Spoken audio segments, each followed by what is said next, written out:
On Halloween night in 1980, a teenage girl was seen in Huntsville, Texas asking strangers for directions. She looked young. She looked alone. And she looked like she was trying to find someone, or something, before the night was over. By the next morning, she was dead. Her body was found beside Interstate 45, not far from a truck stop.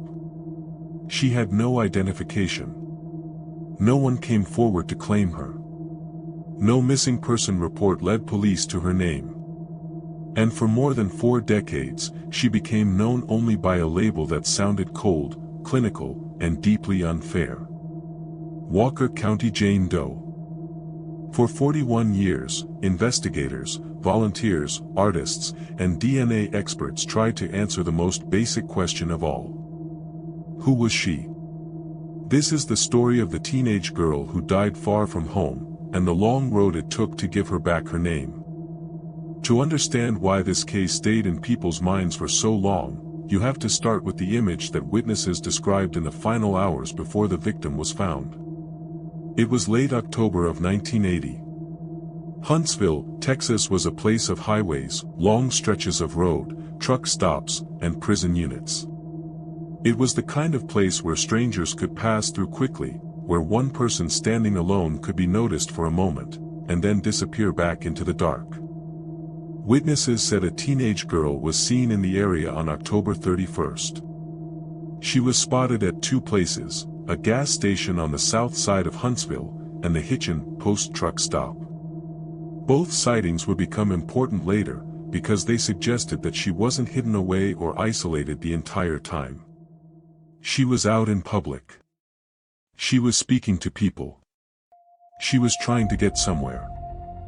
According to investigators, she asked for directions to the Texas Department of Corrections Ellis Prison Farm, often called the Ellis Unit. That detail was strange enough to stick in people's memory. Why would a teenage girl be asking for a prison? Was she trying to meet someone there? Did she think someone she knew was connected to that place? Or was she following a lead that made sense only to her? Witnesses also remembered that she told people she was from the Rockport or Aransas Pass area of Texas. That information would send investigators in one direction for years. But it turned out not to be the truth, or at least not the full truth. At that point, nobody knew they were seeing a girl who would become one of Texas's most haunting unidentified cases. The next morning, on November 1, 1980, a truck driver made a terrible discovery. Along Interstate 45 near FM 1696, north of the truck stop, he found the body of a young girl lying in a grassy area near the road. She was dead. Authorities responded, and the scene quickly became a homicide investigation. The girl had been assaulted and killed. According to reporting and later official summaries, the cause of death was asphyxia by strangulation. The violence of the crime made it immediately clear to investigators that this was not an accident, not an overdose, not a medical emergency, but a deliberate act. The victim was young, clearly a teenager. She had no identification on her. There was nothing at the scene that immediately told police who she was, where she had come from, or who had been with her in those final hours. And that is what made the case so haunting from the beginning. It was not only a murder investigation. It was an identity mystery. Before investigators could even fully answer who killed her, they first had to answer another question. Who is she? Police began with the usual steps. They checked missing persons reports. They looked locally. They followed witness statements.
often become difficult to narrate decades later.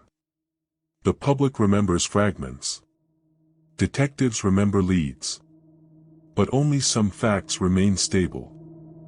And still, the biggest problem remained untouched. No name. When weeks passed and the case did not produce an identification, the victim was buried in January 1981 as an unknown female. Think about what that means. A 14-year-old girl had lived a whole life, short, but real. She had a family. She had a hometown. She had a childhood. She had things she loved. According to her family's later statement, she loved children, animals, and horseback riding. And yet, when she was laid to rest, those things were missing from the record. No proper introduction. No family name. No complete story. Only the brutal final chapter. Cases like this stay with communities because they feel unfinished in two different ways.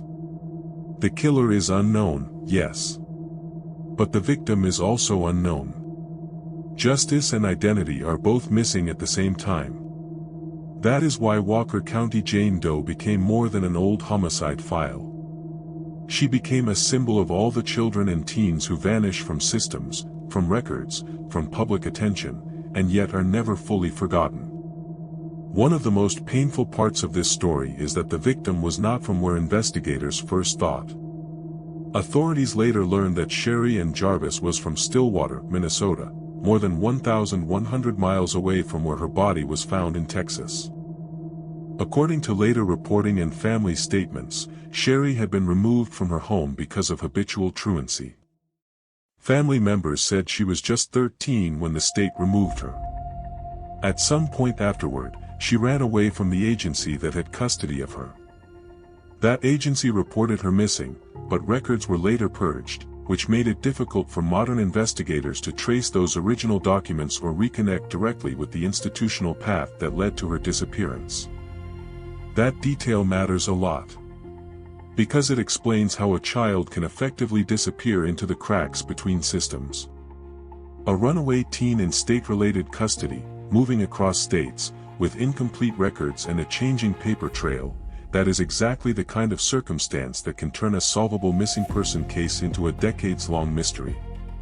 Her family later said that Sherri wrote them a letter after leaving, saying she would return. But she never did.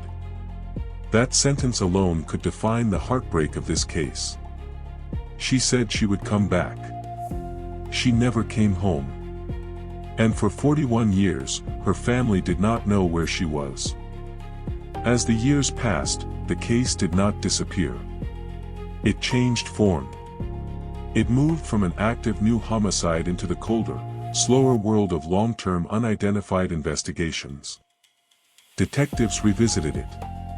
Artists created facial reconstructions. DNA testing was attempted. Case advocates kept her memory alive.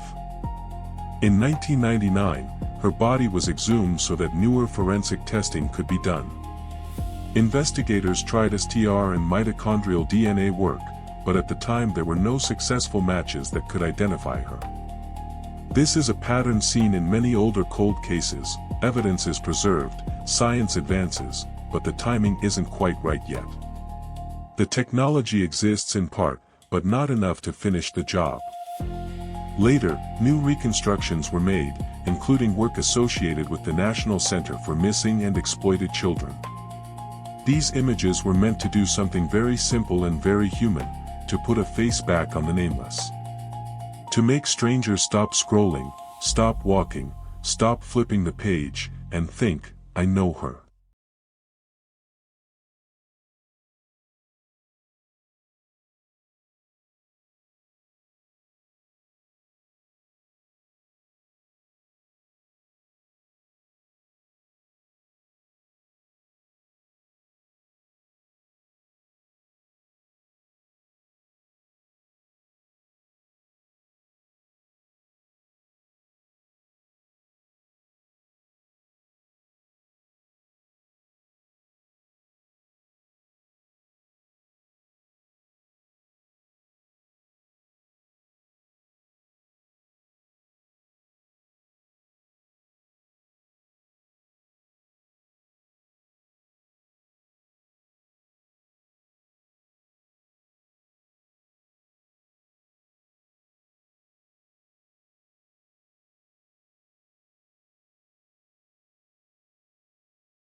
family tree research to work toward the victim's identity. Then came confirmatory testing. A close relative's DNA swab was collected. The relationship was confirmed through kin-SNP testing and then reportedly verified again by a government lab. After more than 40 years, Walker County Jane Doe finally had her name back. Sherri Ann Jarvis. And just like that, the case changed forever. She was no longer only a symbol. She was a daughter, a sister, a cousin, a granddaughter. A real person whose absence had a real shape in the lives of people who loved her. Some of the most emotional details in this case came not from police, but from Sherri's family. In a statement reported by NBC News, the family said they had lived in bewilderment for more than 41 years, until now, as she had finally been found. They described her as someone who loved children, animals, and horseback riding. They also said her parents had died before learning what happened to her. That is one of the deepest pains in cold cases. Sometimes the truth comes back, but too late for the people who waited the longest. Her family's words transformed the case in a way that statistics and timelines never could. Up until that moment, the public mostly knew a body, a location, and a mystery. But with identity came personality, memory, affection. Suddenly, the victim was not just Jane Doe. She was Sherri. And that single change is why identity work matters so much. Even when the killer is still unknown, returning a name is its own form of justice. Not complete justice, but human justice. Even after Sherri Ann Jarvis was identified, the central criminal question remained unresolved. Who killed her? Investigators have continued working to understand the circumstances of her disappearance and death. Authorities have publicly asked anyone with information to contact the Walker County Sheriff's Office. And the unanswered questions are haunting. Why was she trying to get to the Ellis unit? Who was she expecting to meet? Why did she say she was from Rockport? Was she traveling alone the entire time? Did someone gain her trust? Did someone offer help and then exploit her vulnerability? Did the person who killed her know she would be hard to identify? These are the kinds of questions that make a case like this powerful for documentary storytelling. Because the identification solves one mystery completely, while leaving the darker mystery alive. You can end your video strongly on this contrast. The world finally learned who she was. But it still does not know who took her life. For 41 years, the girl found beside a Texas highway existed in public memory as Walker County Jane Doe. An outline. A reconstruction. A police sketch. A file. A grave without the full dignity of a known life. But now we know her name was Sherri Ann Jarvis. She was 14 years old. She was from Stillwater, Minnesota. She loved children, animals, and horseback riding. And for decades, she was waiting for the world to find its way back to her. Cases like this remind us that time does not erase a person. It only buries the path. Sometimes that path is recovered by memory. Sometimes by persistence. And sometimes, after decades of silence, by science. Sherri got her name back. Now the remaining question is whether she will also get justice. For 41 years, she was known only as Walker County Jane Doe. Now we know her name was Sherri Ann Jarvis. What detail in this case stayed with you the longest? The truck stop sightings, the missing identity, or the DNA breakthrough?